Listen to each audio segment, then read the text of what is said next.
नवमी के दिन कि शंकर भगवान भूत भावन भूतेश्वर जब भगवान आंवला नवमी के दिन श्री हरि नारायण आंवले के वृक्ष की पत्तियों पर शयन करेंगे और भगवान शंकर उनका अनुमोदन करेंगे, तब श्री हनुमान जी महाराज उनसे विनती करने के लिए पधारेंगे। 33 कौटी देवता भगवान विष्णु जब शयन से उठते हैं, देवसोनी एकादशी को जब भगवान उठेंगे, नेत्र खोलेंगे, तो प्रथम दर्शन भगवान विष्णु श्रीमद् भागवत कथा, स्कंद पुराण, पद्म पुराण, अग्नि पुराण, जितने भी पुराण उठाना चाहे सारी पुराणों को उठाकर देखना कि प्रथम वर्णन आपको मिलेगा कार्तिक महत्तम का कि भगवान नारायण सर्वप्रथम जब नेत्र खोलते हैं अपनी देव सोनी एकादशी से सोकर देव उठनी एकादशी पर जब उठते हैं तो भगवान नेत्र खोलकर सबसे पहले किसका दर्शन करते हैं? किसका दर्शन? स्कंद पुराण कहती है, विष्णु पुराण कहती है कि भगवान नारायण जब नेत्र खोलते हैं तो खुद की अर्धांगिनी लक्ष्मी भी नहीं, महाराज ब्रह्मा आदिक देवता सब खड़े, पर भगवान नेत्र नहीं खोलते। कब तक? जब भगवान शंकर अपने ही मुख से भगवान श्री हरि का गुणगान नहीं गाते, डमरू का नाद नहीं। आंवला नवमी का आप लोग साधना करते होंगे, जब कार्तिक के महीने में आंवला नवमी का व्रत आता है तो जो उपवास नहीं भी रखते हो, जो पूजन नहीं भी करते हो, उनसे मेरा निवेदन है कि स्कंद पुराण में कार्तिकेय के पावन चरित्र में स्कंद पुराण में स्पष्ट किया गया, और कल्याण का कार्तिक खंड पढ़िएगा, कभी योग लगे तो गीता प्रेस गोरखपुर का कार्तिक खंड पढ़िए, आप पढ़ेंगे तो उसमें मिलेगा आपको कि आंवला नवमी के दिन आंवले के पेड़ के नीचे घी का दिया लगाकर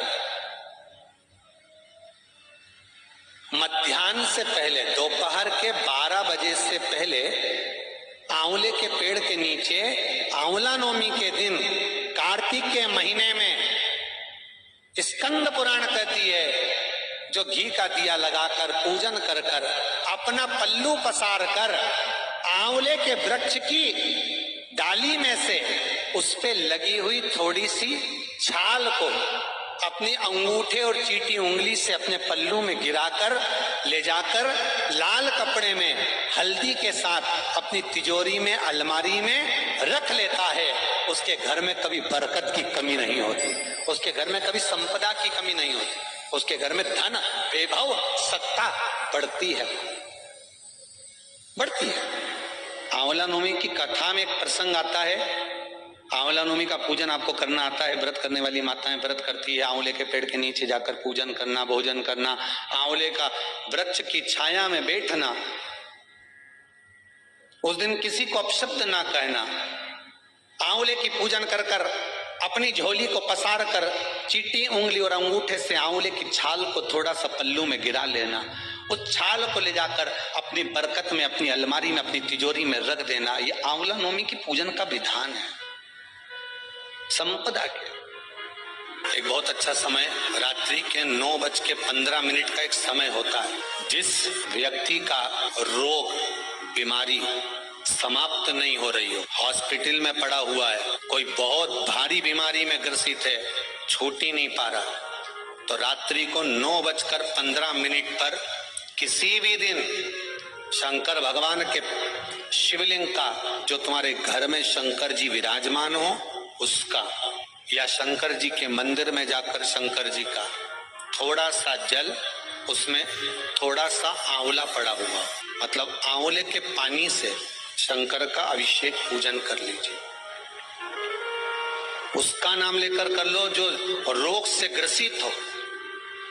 1 दिन 2 दिन 3 दिन करोगे, वो हॉस्पिटल से छुट्टी करके आ जाएगा, उसका रोग समाप्त हो। आंवले के वृक्ष के नीचे स्कंद पुराण में भी है, के वृक्ष के नीचे स्कंद पुराण में भी है, कार्तिक महीने में आंवला नवमी पर आंवले के वृक्ष के नीचे भोजन करने से संपदा बढ़ती है। इसलिए आंवला नवमी पर लोग आंवले के पेड़ की पूजन करने जाते हैं तो वहां गोट भी करते हैं। बोलो सही है कि गलत है? वहां लोग टिफिन लेके जाते थे, पहले भोजन करते थे आंवला नवमी पे, आंवले के वृक्ष के नीचे भोजन करने पर संपदा बढ़ती। आंवला नवमी का दिन कार्तिक में पड़ती आंवला, ठीक है।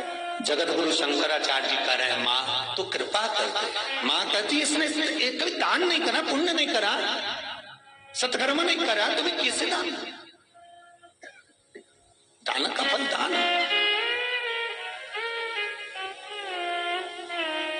कैसे दो मैं? मां पूर्व में मान लो इसने जितने जन्म लिए उस जन्म में अगर कोई दान नहीं दिया तो आज आंवला नवमी के दिन आज तो दान दिया है। लक्ष्मी जी बोलती है जो अभी करेगा इसका फल तो बाद में मिलेगा। जगत गुरु शंकराचार्य जी कहते हैं मां मैं आपसे केवल इतना सा मांगना चाहता हूं, इस कली काल में आप मुझे वर दे दो कि एक दिन ऐसा हो आंवला नवमी का जिस दिन जो दिया जाता है उसका फल जीते जी ही मिल जाए। बस इतनी कृपा कर। जगत गुरु शंकराचार्य जी के शब्द देखिए। गौदान करा उसका फल बाद में मिलेगा, कुछ दान करा उसका फल बाद में। पर आंवला नवमी के दिन अगर आपने कुछ दान दिया है, आंवला नवमी के दिन अगर आपने दान किया है, उसका फल जगत गुरु शंकराचार्य जी माता लक्ष्मी से कहते आज की आज मिलना चाहिए। उसका फल हमें इसी पृथ्वी पर रहते रहते इस शरीर में मिलना चाहिए। जानकारी अच्छी लगे तो चैनल को सब्सक्राइब करना ना भूलें।